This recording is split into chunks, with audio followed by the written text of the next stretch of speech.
경험하고 있습니다. 아직 장마가 끝나지 않은 상태에 있는데요. 여러 해 동안 장마를 많이 겪어봤지만 이렇게 무더운 장마는 처음인 것 같습니다. 열기가 빠지지 않아서 높은 습도로 인해 마치 찜질방에 와 있는 듯한 느낌이 들고요. 그래서인지 사람들의 얼굴은 지치고 피곤해 보입니다. 우리를 지치게 하는 것들이 있죠. 일에 파묻히면 사람이 지칩니다. 또 사람과의 관계 속에서 얼마나 지칩니까? 그렇죠? 그리고 풀리지 않는 고민들, 여러 가지 인생의 숙제들 때문에 우리가 지칩니다. 이런저런 이유들로 우리는 늘 지쳐 있는 것 같습니다. 만성 피로에 안 걸려 있는 사람이 없는 것 같아요. 그런데 이런 지치는 것들이 연속해서 이루어지면 결국 사람은 탈진하게 되어 있습니다. 탈진을 영어로 하면 번아웃이라고 하는데, 번은 타다, 아웃, 그러니까 완전히 다 타버렸다, 소진됐다. 뭐가 소진됐어요? 내 안에 있는 에너지가 다 소진됐다는 것이죠. 그런데 신앙생활에도 탈진이 있습니다. 그럴 때가 있어요. 다 싫을 때가 있어요. 교회 안 나가고 싶고, 설교가 안 들리고, 교회에 와도 은혜로운 모습보다는 자꾸 부정적인 것만 보일 때가 있고, 이것을 우리는 영적인 침체, 탈진 이렇게 부릅니다. 오늘 예배드리는 여러분들은 어떻습니까? 목사님 너무 졸린데요? 너무 피곤해요. 탈진인가 봐요. 아니에요. 올림픽 보냐고 나 늦게 주무신 거잖아. 어저께 수영에서 동메달 따고, 펜싱에서 금메달 따고, 그죠? 사격에서 또 메달 따고. 그러니까 저는 오늘 잘 테니까는 끝나면 깨우세요. 그럼 옆에 이렇게 한번 이렇게 딱 해주세요. 이렇게 들으라고. 신앙생활에도 탈진이 있는데, 오늘 예배하시는 여러분들은 어떤 상태인지, 과연 나는 영적인 탈진, 영적인 침체가 있는가? 오늘 열왕기상 19장에 나타나는 엘리야 선지자를 한마디로 표현하면 저는 이렇게 표현하고 싶어요. 로뎀나무 그늘 아래 앉아서 죽기만을 기다리는 이 엘리야 선지자를 한마디로 말하면 탈진한 엘리야다. 탈진한 엘리야다. 왜 엘리야 선지자는 탈진에 걸렸을까? 저는 오늘 엘리야 선지자를 바라보면서 또 말씀 속에 나타나는 이 19장의 이야기를 통해서 혹시 우리가 지금 영적으로 지쳤다면, 아니 육체적으로도 지쳤다면, 인생의 지침을 느끼고 있다면 오늘 이 여러분들의 탈진을 극복할 수 있는 시간이 되기를 축복합니다. 더 나아가서 우리가 영적 생활에도 우리가 침체가 있고 영적 생활에도 탈진이 있다면 오늘 본문 말씀을 통하여 여러분들이 영적 탈진을 탈출해서 여러분 새 힘을 얻고 능력 있는 복 있는 신앙생활을 누리는 우리 조언의 성도들이 될 수 있기를 주님의 이름으로 축복합니다. 자, 그렇다면 왜 엘리야 선지자는 탈진에 빠졌을까? 첫 번째는요, 따라합시다. 큰 성공을 거둔 다음에 탈진에 빠졌습니다. 그래요.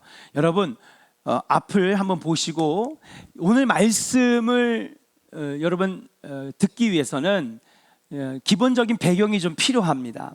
이스라엘 역사 가운데 가장 하나님 마음에 합했던 왕은 누구일까요?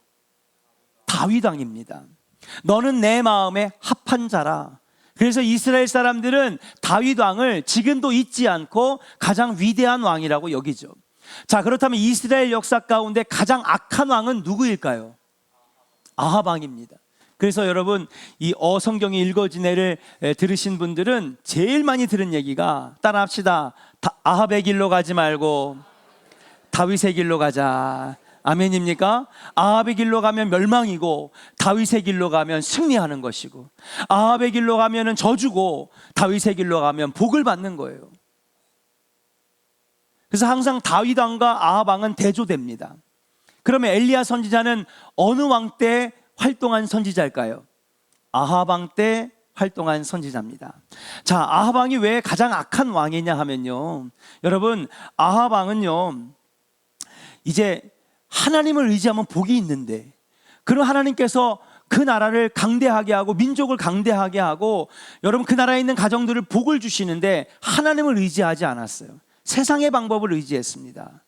대표적인 방법이 뭐냐? 다른 나라와 화친 동맹을 맺는 겁니다. 지금이야 G20 또 태평양 조약 서명하고요, 또 나토에 가입하고요, 그렇죠? 이런 게 있잖아요.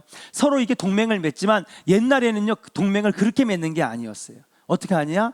다른 나라의 공주를 왕비로 데려다가 부인을 삼거나 후궁을 삼으면 그 나라와 동맹이 되는 거죠. 자기 딸이 여기 와 있는데 설마 침공하겠습니까? 우리나라도 그랬잖아요. 조선시대 때 중국에서 말로는 동맹이라고 하지만 사실은 우리가 속국이었잖아요. 7살, 6살 되는 세자를 중국에 데려갑니다. 볼모로 잡아가는 거죠. 그러면 거기서 뭐를 하느냐? 10년 넘도록 아니면 15년 동안 여러분 중국의 사상들을 막 집어넣는 거예요. 세뇌 교육을 시키는 겁니다. 뭐라고? 너네 조선은 우리한테 안 돼. 너네는 우리의 속국이야. 문화도 다 우리가 준 거고, 한자도 우리가 준 거고, 지식도 우리가 준 거고, 그러니까 너네들은 안 돼. 여러분, 조기 교육이 무서워요, 안 무서워요? 조기 교육이 무서운 거예요. 근데 어릴 때 들어가가지고 중국의 속국이라고 하는 조기 교육을 받았으니 10년, 15년이 되어 돌아와 이 사람이 뭐가 되는 거예요? 조선의 왕이 되는 거예요. 그러니까 뭐예요? 어릴 때부터 받은 세뇌 교육이 왕이 돼가지고 벗어나지 못하는 거지. 그러니까 맨날 조공 갖다 바치고, 맨날 우리는 중국에다가 절해야 되고, 뭐 요구하면은 여자도 내주고 아이들도 내주고 병사들도 내주고, 그 짓을 500년 동안 한 거예요, 여러분. 그런데 아합 왕도 여러 이방 여자들을 동맹 삼기에 데려왔는데 그 중에 이세벨이라고 하는 공주를 데려왔습니다. 다 아시죠? 아합 왕의 부인인데. 근데 이 이세벨이 와가지고 왕에게 얘기를 하는 거예요. 뭐라고 얘기를 하느냐? 왕이시여, 이 나라가 오래전부터 하나님을 섬겼는데 이제 하나님 버려야 됩니다. 쓸모도 없는 신, 보이지도 않는 신, 뭐하러 예배합니까? 버려야 됩니다. 제가 예전에 우리 땅에서 섬겼던 바알과 아세라 신이 있는데 얘네가 짱입니다. 이 신들이 짱이라고요. 이 바알 신은요 하늘을 주관하기 때문에 비를 잘 내려줘가지고 날마다 풍년입니다.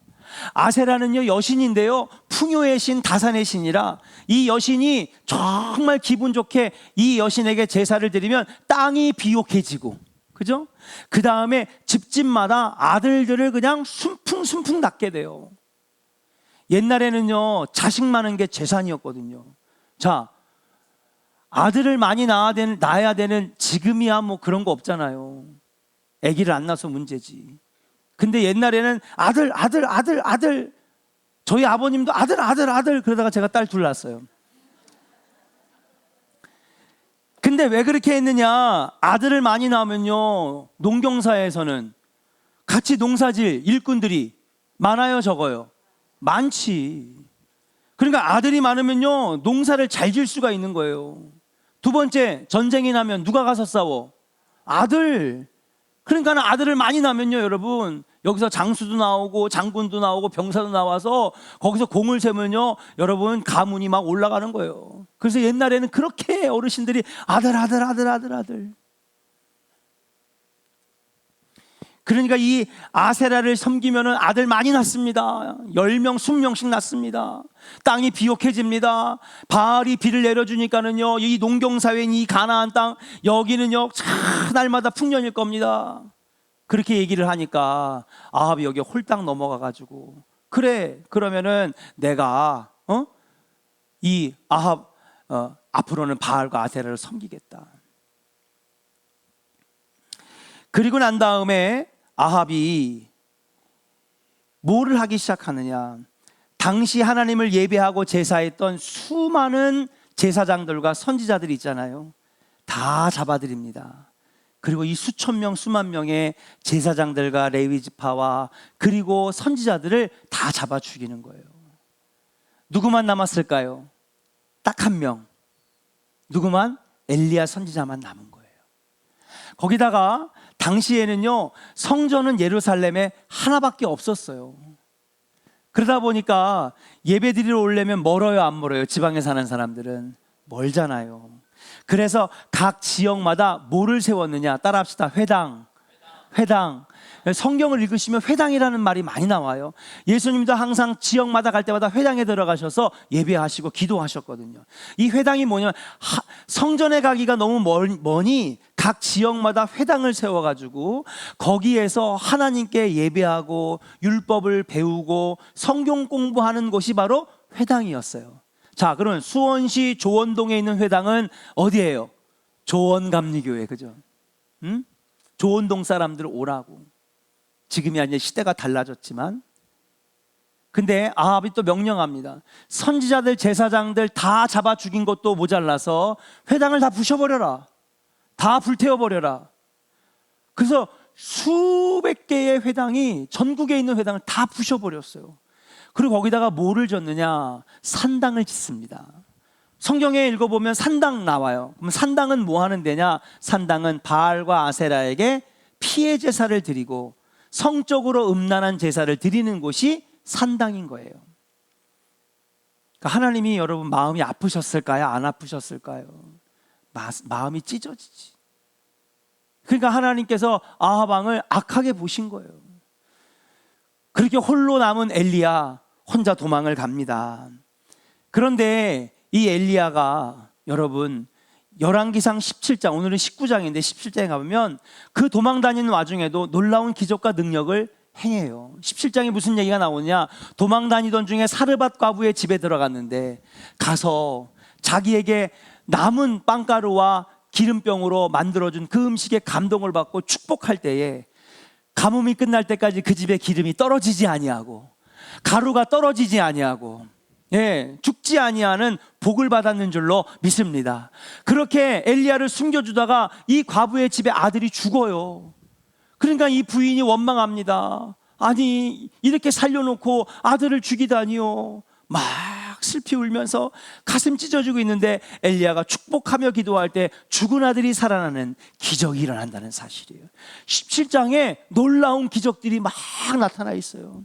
자, 18장으로 한번 넘어가 보겠습니다. 18장에는 더 끝내줘요. 3년이 지난 다음에 하나님께서 엘리야야 엘리야야 내 하나님 이제 때가 되었다. 무슨 때가 되었습니까? 도망 다니는 거 이제 그만하고 담대하게 아합 왕 앞에 가서 누가 진짜 참 하나님인지 누가 진짜 참 신인지를 분명하게 해라. 어떻게 할까요? 갈멜산에 가서 무너진 제단을 수축하고 거기에서 너가 기도하면 많은 백성들 앞에 내가 불을 내리리라. 아합 왕 앞에 딱 나갔어요. 이게 하나 남은 선지자, 이거 잡으려고 3년 동안 눈에 불을 켜고 다녔는데 못 찾았는데 지발로 걸어왔네. 그냥 죽일 수도 있는데 이 아합 왕 앞에 너무 당당하게 얘기합니다. 아합 왕이시여, 당신이 바알과 아세라를 섬기는데 당신이 믿는 신이 진짜 신입니까? 당연하지. 아닙니다. 여호와 하나님이 참 신이십니다. 그러면 정말 우리가 어떤 신이 참 신인지 살아있는 신인지를 한번 겨뤄봅시다. 그러니까는 어차피 이렇게 된 거, 얘가 제안하는 거 한번 드러나보고 그때 죽여도 되잖아요. 그러니까는 자신만만해가지고 전국에 있는 850명의 바알과 아세라 여러분 선지자들을 불러내잖아요. 850대 1 무너진 갈멜산 제단에서 기도 대결을 펼칩니다. 어떻게 해요? 제단을 쌓고 도랑을 파고 흠없는 송아지를 잡아다가 머리와 팔다리 오각을 뜨고 잘라요. 배를 가른 다음에 손으로 내장을 끄집어내고 그 위에 기름을 붓습니다. 그러니까 내장에서 나온 피와 기름이 도랑에 막 흐르는 거예요. 여러분, 이게 당시 구약의 피해 제사입니다. 하나님께 예배하는 예배란 말이에요. 왜요? 죄인은 천국에 갈 수 없으니까. 그래서 나의 죄를 누가 대신 대가를 치르는 거예요? 희생 제물이 대신 피 흘림으로 내가 흘려야 될 피를 대신 흘리면서 내 죄를 가지고 가는 거 아닙니까? 그럼 목사님, 지금 우리가 드리는 예배에는 왜 이런 피의 제사를 안 드려요? 피를 흘릴 필요가 없는 거예요. 누가 피를 대신 흘리셨으니까? 예수 그리스도가 십자가에서 피를 대신 흘려주셨기 때문에. 그래서 이제는 우리가 예수 그리스도를 믿기만 하면, 그분이 나를 위해 피를 흘리셨고 그분이 나를 위해 죽으셨고 나는 그분 때문에 죄인에서 의인 되었고, 믿음으로 말미암아 우리는 의인이 되는 거예요. 누구를 믿어요? 예수 그리스도. 십자가 사건을 믿을 때에 우리는, 그러니까 여기서 여러분 예배 드리는 거 앉았다 일어났다가 예배가 아니에요. 찬송가 몇 장이 예배가 아니란 말이에요. 하나님이 받으시는 예배는 뭐냐? 이 예배 안에는 여러분들의 믿음이 있어야 되는 거예요. 한번 따라 합시다. 믿음으로 예배해야 합니다. 그러니까 여러분, 찬양도요, 여러분 그냥 곡조 따라 부르는 거는 예배가 아니고 찬양이 아니에요. 여기에 내 믿음이 담겨서 찬양이 나갈 때 그게 하나님 받으시는 찬양이란 말이죠. 믿으시면 아멘. 제가 오늘 왜 이런 얘기를 하냐면요, 이번에 청년부 수련회 집회를 갔는데 성경을 너무 몰라. 하나도 몰라. 그래가지고 말씀을 전하고 부흥회를 하는데 얘네들이 밤새 성경을 가르쳐 달라는 거야. 도망 나왔어요. 12시가 됐는데도 끝날 생각을 안 해. 응? 여러분, 아는 만큼 은혜가 되는 거예요. 아멘입니까? 네, 너무 모르더라고. 성경을 너무 몰라. 그 제가 오늘 이렇게 친절하게 설명하는 거예요. 피해 제사가 뭔지도 모르잖아요. 옛날에는 왜 피해 제사를 드리고 왜 지금은 이런 예배를 드리지? 그렇잖아요. 자, 아무튼 이제 판이 깔렸습니다. 850명과 한 명의 기도 대결이 시작이 됐어요. 먼저 바알과 아세라 선지자가 선공을 합니다. 막 기도해요. 반내절이 넘도록 막 괴성을 지르면서 기도하는데 하늘에서 불덩어리는커녕 빗방울 하나 안 떨어져요. 이제 안 되겠다. 바알과 아세라에게 이제 우리가 더한 정성을 보여야 되겠다. 그러면서 가슴팍에 있는 단도를 꺼내가지고 막 자기 몸을 난도질합니다. 왜요? 피를 흘리면 신들이 그거 보고 자극받아가지고. 여러분, 세상의 신들 있잖아요. 다 사람들이 만든 거예요. 사람의 상상력으로 만든 거예요. 그러니까 저 신들은요, 꼭 사람이 하는 짓 똑같이 한단 말이야. 그리스 신화가 여러분 읽어보시잖아요. 그러면 이 신들이 있잖아요, 불륜도 저지르고 신들이 질투도 하고 삼각관계도 맺고 양다리도 걸치고, 예? 아들이 아버지를 죽이고 아버지가 아들을 죽이고, 아주 사람이 하는 짓들을 신들이 하고. 그게 무슨 신이야? 사람들이 만든 상상력에서 나온 거지. 세상의 신들은 다 가짜인 거예요. 근데 여기도 그런 거예요. 우리가 이렇게 자극을 하면 신들이 보고, 야, 안 되겠다. 야, 쟤네들 죽겠다. 빨리 비라도 내려줘야 되겠다. 비가 왔어요, 안 왔어요? 불이 내렸어요, 안 내렸어요? 불 안 내렸어요. 엘리야는요, 조용히 나와서 하나님 앞에 기도합니다. 얼마 되지 않아 저 하늘이 시커멓게 불그스름해지더니 불덩어리 하나가 정확하게 무너진 데 탁 떨어지면서 여러분, 이 흠없는 재물 송아지가 다 불에 타는 거예요. 얼마나 감격스러울까요? 이때 이스라엘 백성들이 다 제단 앞에 모여 있어요. 그리고 얘기합니다. 너희들이 어느 때까지 바알과 하나님 사이에서 머뭇머뭇거릴 거냐? 사랑하는 조은의 성도 여러분, 하나님과 세상 사이에서 머뭇머뭇거리지 않기를 주의 이름으로 간절히 축원합니다. 하나님 제일 싫어하는 게 머뭇거리는 신앙이에요. 양다리 신앙이란 말이에요. 좋을 땐 세상에 가 있다가 꼭 필요할 때만 하나님 찾고. 하나님 제일 싫어하는 거예요. 우리 한번 옆 사람 축복합시다. 머뭇머뭇거리지 맙시다. 머뭇거리는 신앙 버립시다. 믿으시면 아멘. 백성들이, 와, 하나님이 진짜네. 여호와 하나님이 진짜네. 우리가 잘못 알았네. 바알과 아세라는 가짜네. 약속대로 850명을 기손신에 가서 다 엘리야가 다 찔러 죽입니다. 통쾌한 승리죠. 약속했기 때문에. 그 다음날 뭘 합니까? 무릎과 무릎 사이에 엘리야가 얼굴을 파묻고 기도합니다. 7번 하늘을 쳐다봅니다. 기도하고 보고 기도하고 보고 7번째가 되니까 하늘에서 뭐가? 손바닥만한 구름이 나오더니 점점 커져가지고 온 땅을 다 덮는 거예요. 그 다음에 빗방울이 하나 둘씩 떨어지는데 3년 6개월의 가뭄을 해소하고도 남는 어마어마한 양의 비가 내리게 되는 거예요. 누가 내려주셨어요? 여러분, 그 광경을 이스라엘 백성들이 다 보고 있는데 얼마나 통쾌합니까? 이렇게 엘리야는요, 여러분, 가는 곳마다 기적과 능력을 일으켰어요. 그에게 붙는 수식어가 바로 능력의 선지자입니다.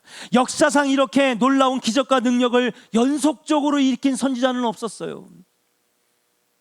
하나님이 이겼고 우상은 졌습니다. 엘리야가 이겼고 바알과 아세라를 섬기는 자들이 패배한 겁니다. 그런데 오늘 본문으로 한번 가볼게요. 열왕기상 19장에 가보니까 엘리야가 너무 힘이 없어요. 자, 말씀 같이 읽을게요. 19장 4절입니다. 4절입니다. 3절 4절 같이 읽을게요. 시작. 그가 이 형편을 보고 일어나 자기의 생명을 위해 도망하여 유다에 속한 브엘세바에 이르러 자기의 사환을 그곳에 머물게 하고 자기 자신은 광야로 들어가 하룻길쯤 가서 한 로뎀나무 아래에 앉아서 자기가 죽기를 원하여 이르되 여호와여 넉넉하오니 지금 내 생명을 거두시옵소서. 나는 내 조상들보다 낫지 못하니이다 하고. 아멘. 여러분, 아니 17장에서는요 죽은 아들도 살리고 그렇잖아요. 그 다음에 기적을 일으키고 18장에 가가지고는요 기도했더니 막 비가 내리고요 850대 1로 맞짱을 뜨는데도 이 기도 대결에서 이기고요. 나 같으면요 850명이 앞에 앉아있으면 난 무서워서 도망갈 것 같아. 거기다가 얘네들이 뭐 하면서 기도했어요? 칼을 꺼내가지고 자기 몸을 막 그으면서 피를 줄줄 흘리면서 사방이 피바다가 됐는데도 엘리야가 끔찍도 안 했거든요. 근데 19장에 가니까는요 여인 한마디, 이세벨의 이 왕비의 협박 한마디에 여러분 무서워 놀라 도망갑니다. 그 거리가 어디냐? 갈멜산에서부터 브엘세바까지 200km. 여기서 하룻길을 더 가니까 50km, 250km를 쉬지 않고 도망간 거예요. 그리고 로뎀나무 아래 앉아가지고 나는 죽고 싶어요. 나는 죽고 싶어요. 제발 하나님 죽여주세요. 저는 이 말씀을 읽을 때마다 한번 곰곰이 생각을 해보니까 아니 그전까지는 이렇게 위대하고 이렇게 기적과 능력을 행했던 사람이 이렇게 하루아침에 무너질까? 생각을 해봤어요. 어떻게 이렇게 무너질까? 근데 여러분들도 아마 그럴 때가 있을 거예요. 전날까지는 막 에너지가 막 넘치다가 어떤 날은요 진짜 완전히 막 몸에 에너지가 하나도 없어서 쓰러진. 그 여러분 마라톤 선수들이나 운동 선수들 경기 끝나면 막 바닥에 막 누워가지고 10분 동안 막 못 일어나잖아요. 그게 뭐예요? 탈진해가지고 그런 거거든. 에너지를 다 쓴 거거든. 그러고 보니까 엘리야가요 3년 반 동안 항상 긴장하고 도망 다니고 언제 잡힐까? 나를 도와주는 사람은 아무도 없는데 그렇게 하면서 이 험한 여정을 지내왔으니 엘리야가 탈진했구나. 무엇보다도 큰 성공을 거둔 뒤에 놀라운 능력을 행한 뒤에 탈진을 경험하게 되었다는 사실이에요. 여러분, 우리가 언제 조심하고 신앙에 조심하는 시간이 필요하느냐? 어렵고 힘들 때는요 마귀는 내버려 둬요. 왜? 알아서 무너지니까. 근데 있잖아요, 잘 될 때, 문제 없을 때, 성공할 때, 돈 좀 벌었을 때, 사업 잘 될 때. 그동안에 목회 이 교회밥을 30년 50년을 먹으면서 보니까 성도들이 무너지는 때가 언제냐, 특히 신앙생활이 무너진 때가 언제냐, 잘 될 때, 성공할 때, 어디 합격해서 잘 될 때, 그때 신앙생활 무너지더라고요. 사도 바울도 고린도전서 10장 12절에서 이렇게 우리에게 경고합니다. 같이 읽겠습니다. 선포해요. 시작. 그런즉 선줄로 생각하는 자는 넘어질까 조심하라. 아멘. 여러분, 선줄로 생각했을 때가 오히려 넘어질까 조심해야 되는 때라는 사실이에요. 예수님도 언제 마귀의 시험을 받았습니까? 40일 기도에 매진하고 금식에 매진할 때 마귀가 안 건드렸어요. 근데 40일을 승리하고 영적으로 승리한 다음에 마귀가 싹 찾아와가지고 내가 너 왕이 되게 해줄게. 돌을 떡덩어리로 만들어봐. 야, 저기서 떨어져 내려봐. 너 하나님의 아들이잖아. 네가 왜 죽어? 40일 금식 기도와 광야 기도를 마치고 난 다음에 마귀가 시험을 주는 거 아니겠습니까? 사랑하는 여러분, 잘 될 때에 영적으로 더 조심하시기를 주의 이름으로 간절히 축원합니다. 돈 좀 벌었다고, 잘 됐다고, 사업 잘 된다고, 어디 합격했다고 여러분 방심하면 오히려 넘어지기가 쉬운 거라고 하는 사실이에요. 2주 전에 제가 2025년도 감리교 속회공과 집필을 하러 정선에 갔어요. 갔는데 원래는 다른 데서 해오다가 이번에는 그 우리 7명의 집필위원 중에 한 분이 거기 정선에서 옛날에 목회를 한 15년 이상을 하셔가지고 이번에 거기 좀 좋은 가격으로 가서 할 수 있다 그래서 거기 갔습니다. 근데 가보니까 옆에 강원랜드가 있더라고요. 난 몰랐어요. 강원랜드가 거기 있는지. 리조트만 있는 줄 알았더니. 아무튼 집필하고 밥 먹고 그러면서 목사님들 밤에 거기 가시면 안 됩니다 그러더라고요. 입장료가 10,000원이래요. 근데 앱을 다운받으면 한 번은 공짜로 들어가. 안 갔어요 저는. 점심 먹으러 갔는데 이게 서빙하시는 분이 이 목사님을 알아보고 목사님 오셨어요. 막 손을 잡고 막 반갑게 인사한 다음에 이분이 나갔어. 근데 이 목사님이 이분의 안타까운 사연을 밥 먹으면서 얘기를 하시는 거예요. 저분이 이렇게 서빙하시기에는 너무 이렇게 좀 귀티가 나 보이지 않아요? 그런 것 같아. 저분이 강남에서 잘 나가는 사모님이었어. 사업도 잘 되고 남편도 성공하고. 그래가지고 여름 휴가를 강원도 정선 하이원 리조트에 왔는데 휴가 마지막 3일째 되는 날 밤에 여보 저기 우리 한번 가보자. 입장료 10,000원밖에 안 되는데 들어가면 커피도 공짜 음료수도 공짜니까 그냥 구경이나 한번 하지 뭐. 그래가지고 내일 이제 집에 가니까 오늘 마지막 날 한번 그냥 경험 삼아 들어가 보자 하고 들어갔다가 그날 밤에 1억 5천을 땁니다. 놀래지도 않아. 여러분한테는 용돈이죠? 1억 5천은. 그게 축복일까요? 저주일까요? 저주예요. 그게 저주의 시작이라고. 이날 밤 이분이 막 너무 짜릿한 거야. 원래 도박은 그렇게 시작하는 거예요. 타짜들은요 먼저 잃어줘. 상대방으로 하여금 따는 짜릿짜릿한 걸 느끼게 해주거든. 그래가지고 남편을 설득해가지고 3일을 더 있습니다. 1억 5천 날리고 3일 동안 몇 천만 원을 더 날린 다음에 집에 갔는데 이게 설거지를 하고 출근을 해도 그날 1억 5천 우와 이게 머리에서 떠나진 않는 거야. 그래가지고 남동생한테 전화해서 야 5천만 빌려던 대출 받아가지고 집 담보해가지고 대출 강원도 정선으로 왔어요. 3억을 잃습니다. 집에 왔는데 또 생각이 나. 친척의 사돈의 8촌까지 돈을. 자식이 버렸어요 엄마를. 남편도 버렸다고요. 집안이 다 망했어요 여러분. 예? 아무도 찾아주는 이 없어요. 수십억을 빚지고요. 결국에는 매일매일마다 서빙하면서 여러분 서빙해가지고 어떻게 갚아 몇십억을. 자식들도 보지도 못해.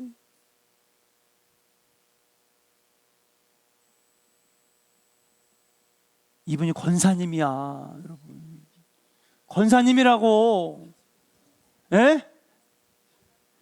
내가 들었어 목사. 권사님 아직도 여기 계세요. 잘 됐거든요. 사업도 좋았거든요. 돈도 많이 벌었거든요. 그때 우리 뭐 해야 돼요? 넘어질까? 조심하라. 영적인 탈진에 걸릴까? 조심하라. 사랑하는 여러분, 자만하지 않고 교만해지지 않도록 늘 영적으로 깨어있기를 주의 이름으로 간절히 축원합니다. 아니면 우리는 영적으로 탈진하고 영적으로 침체를 겪을 수밖에 없다는 사실이에요.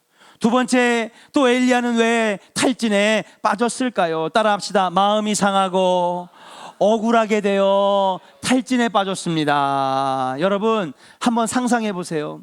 엘리야가 지금요, 여러분 이 땅이 하나님 나라인데, 예? 하나님이 세운 민족이잖아요. 선택받은 선민이잖아요. 그런 하나님 예배해야 되는데 하나님을 예배하지 않냐고 바알과 아세라를 섬기니까, 아니 바알이 비 내린다며, 아세라가 풍년을 준다며. 근데 여러분 지금 이 나라는 뭐를 겪고 있어요? 3년 6개월 동안 가뭄을 겪고 있잖아요. 왜요? 하나님을 예배하지 않으니까 하나님이 비를 안 내려주시는 거예요. 그런데 누구 때문에? 엘리야가 와서 하나님이 참 하나님임을 증명하고 무릎과 무릎 사이에 기도할 때에 엄청난 양의 비가 내리면서 순식간에 가뭄은 끝나고 다시 농사질 수 있게 되고 풍요로운 나라가 될 수 있게 됐어요. 자, 엘리야를 칭찬해 줘야 돼요? 안 칭찬해 줘야 돼요? 칭찬해 줘야 되잖아요. 박수 쳐야 돼요? 욕해야 돼요? 박수 쳐야 되잖아요. 근데 여러분 엘리야가 무슨 일을 당하나? 2절 같이 읽겠습니다. 2절 같이 읽어요. 시작. 이세벨이 사신을 엘리야에게 보내어 이르되 내가 내일 이맘때에는 반드시 내 생명을 저 사람들 중 한 사람의 생명과 같게 하리라. 그렇게 하지 아니하면 신들이 내게 벌 위에 벌을 내림이 마땅하니라 한지라. 아멘. 그리고 난 다음에, 그러니까 여러분 이세벨 왕비가 와가지고요 손을 잡아주면서 엘리야 선지자 고마워요. 내가 그동안에 하나님을 몰랐네. 이제 바알과 아세라를 버리고 하나님만 믿겠습니다. 이래 되는데 네가 우리 850명의 바알과 아세라 선지자들을 죽여? 내일 이맘때쯤에 너도 똑같이 내가 죽일 거야. 사신을 보내서 협박을 합니다. 그러니까 여러분 칭찬을 받을 걸 기대했던, 몰라요, 여기 기대했다는 얘기는 안 나오지만 저의 상상력이에요. 왜 도대체 엘리야가 그렇게 도망갔을까? 왜 그렇게 탈진했을까? 생각해 보니까 박수 받아야 되는데, 인정받아야 되는데, 칭찬받아야 되는데 오히려 죽이겠다는 협박을 하고, 이스라엘 백성들도 와가지고요 엘리야를 좀 이렇게 인정해 줘야 되는데 안 하니까 마음이 상한 거예요. 심지어는 자기를 죽이겠다고 하니까 억울한 거예요. 결국 어떻게 됐습니까? 노뎀나무 아래 앉아서 죽여달라고 얘기를 하는 것 아니겠습니까? 엘리야는 대접이나 존경을 받은 것이 아닙니다. 오히려 생명의 위협을 받게 됐어요. 억울하고 마음이 상했습니다. 그것 때문에 엘리야가 주저앉고 말았다는 사실이에요. 여호와여 나를 죽여 주시옵소서. 근데 여러분 신앙생활에도요 우리 그럴 때 있잖아요. 이게 목회하다 보면 성도들 벌써 얼굴 보면 딱 알아. 아유 마음이 상했구나. 낙심했구나. 그럼 보면요 열심 없는 사람은 낙심도 안 해. 근데 항상 낙심하고 정말 억울하고 마음이 상하는 그런 분들을 보면 열심 있는 분들이. 왜? 열심히 했으니까. 열심히 하고 뭔가 정말 내가 진짜 은혜 받은 건데 감사해서 한 건데, 우리도 인간인지라 기대를 좀 하잖아. 여러분들 기대 안 해요? 난 기대가 좀 하는데. 나도 사람인데. 응?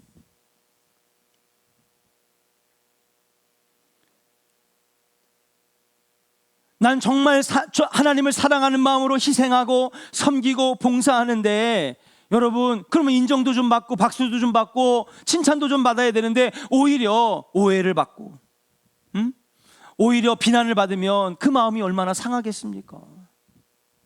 그러니까 낙심에 빠지고 절망에 빠지고 영적으로 침체되고 탈진하는 거예요. 예배가 한 주 빠지고 두 주 빠지고 새벽 제단이 빠지고 기도 생활이 끊어지고 마귀가 제일 좋아하는 거죠. 여러분 그때마다 엘리야처럼 자포자기하면 안 돼요. 그때마다 속으로 이렇게 외치세요. 따라합시다. 올 것이 왔구나. 그래요. 마음이 상하고 마음이 절망될 때 오호 이거 마귀가 이게 또 한 번 나를 흔들 때가 됐구나. 여러분 다윗이 왜 위대한 사람인지 아십니까? 그도 흠이 많은 사람이었어요. 그런데 다윗이야말로 억울한 사람입니다. 여러분 다윗이 누구를 쓰러뜨렸어요? 골리앗을 쓰러뜨림으로 블레셋으로부터 나라를 구한 영웅입니다. 심지어는 사울 왕이 악귀에 들렸을 때에 여러분 다윗이 하프 찬양 연주를 통해서 악귀를 물리쳐 줬어요. 그러면 사울이 와가지고 다윗에게 고맙다고 해야 될 거 아니에요. 너 때문에 나라를 구했고 너 때문에 내가 살았다고 해야 될 거 아니에요. 근데 다윗에게 질투심이 생겨가지고 16년 동안 쫓아다니면서 다윗을 죽이려고 그래. 그러면 다윗도 얼마나 억울해요. 마음이 상하지 않겠습니까?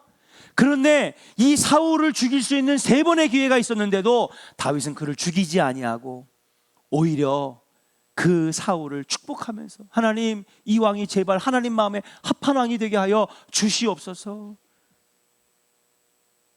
그렇기 때문에 다윗을 보면서 하나님께서 너는 내 마음에 합한 자라 그런 거예요. 사랑하는 조은의 성도 여러분, 마음이 상하는 일이 있습니까? 억울한 일이 있습니까? 그때마다 낙심하지 말고 여호와 하나님 바라보시기를 주의 이름으로 간절히 축원합니다. 아예 신앙생활 자체를 사람 바라보지 말고 하나님 바라보면서 하세요. 따라합시다. 사람 바라보지 말고 하나님 바라보겠습니다. 목사님 그게 안 되는데요. 인정해 주세요. 칭찬해 주세요. 그러면요 여러분 분명히 하세요. 하늘에서 받을 상급을 이 땅에서 미리 가져가는 거야. 우리 옆 사람에게 축복합시다. 하늘에서 받을 상급을 이 땅에서 째째한 걸로 먼저 받지 마시다. 할렐루야. 괜찮아요. 여기서 조금 인정 안 받으면 어때? 안 알아주면 좀 어때? 우리가 사람 바라보고 한 건 아니잖아요. 누구 바라보고 한 거예요? 그렇죠. 하나님 날 구원해 주신 그 감사 때문에 하는 거지. 구원의 감격 때문에 하는 거지. 하늘에서 더 큰 상급 받으시기를 주의 이름으로 간절히 축원합니다. 그러니까 3번째는 뭐냐면 엘리야가 왜 탈진에 빠졌느냐? 하나님을 바라보지 아니하고 위험한 형편을 받기 때문에 그런 거예요. 사람 바라보고 형편을 바라보니까 넘어지는 것입니다. 그때마다 여러분 이 말씀을 잊지 마세요. 이사야서 40장 30절 31절 같이 한번 읽어보겠습니다. 같이 읽어요. 시작. 소년이라도 피곤하며 곤비하며 장정이라도 넘어지며 쓰러지되 오직 여호와를 앙망하는 자는 새 힘을 얻으리니 독수리가 날개치며 올라감 같을 것이요 다른 박질하여도 곤비하지 아니하겠고 걸어가도 피곤하지 아니하리로다. 아멘. 할렐루야. 여러분 마음에 낙심이 올 때, 영적인 침체가 올 때에, 인생이 어려울 때에 그때마다 우리는 누구를 바라봐야 되느냐? 오직 여호와를 바라봐야 될 줄로 믿습니다. 엘리야가 로뎀나무 아래 앉아서 탈진했지만 그 가운데서도 누구 불렀어요? 누구의 이름을? 여호와여, 여호와여. 다 죽고 싶어도 탈진했어도 여호와의 이름을 불렀잖아요. 그러니까 하나님께서 천사를 보내주셔서 그를 어루만지고 숯불에 구운 떡과 물을 먹여주시면서 잠을 주시고 다시 일어나 또 먹이시고 그 힘을 얻어서 호렙산에 가서 새로운 사명을 받아 다시 능력의 선지자로 거듭나게 되었는 줄로 믿습니다. 사랑하는 조은의 성도 여러분, 우리가 이 영적인 탈진, 인생의 탈진을 돌파할 수 있는 비결은 오직 예수 그리스도 한 분, 여호와 하나님을 바라보는 것 하나뿐인 줄로 믿습니다. 여호와를 앙망하는 자에게는요 걸어가도 피곤치 아니하고 뛰어가도 고단치 아니하는 새 힘을 허락해 주신다라고 하는 사실이에요. 무더운 여름 지치고 피곤한 이때에 영적으로도 우리가 탈진할 수 있는 어려움이 있어요. 아니, 우리가 앞으로 수십 년을 살면서 우리 신앙생활 앞에 또 어떠한 신앙의 위기가 올지는 몰라요. 그때마다 오늘 말씀을 잊지 마시고 여호와 하나님을 의지함으로 새 힘을 얻어 영적인 슬럼프, 영적인 탈진에서 꼭 이겨나가는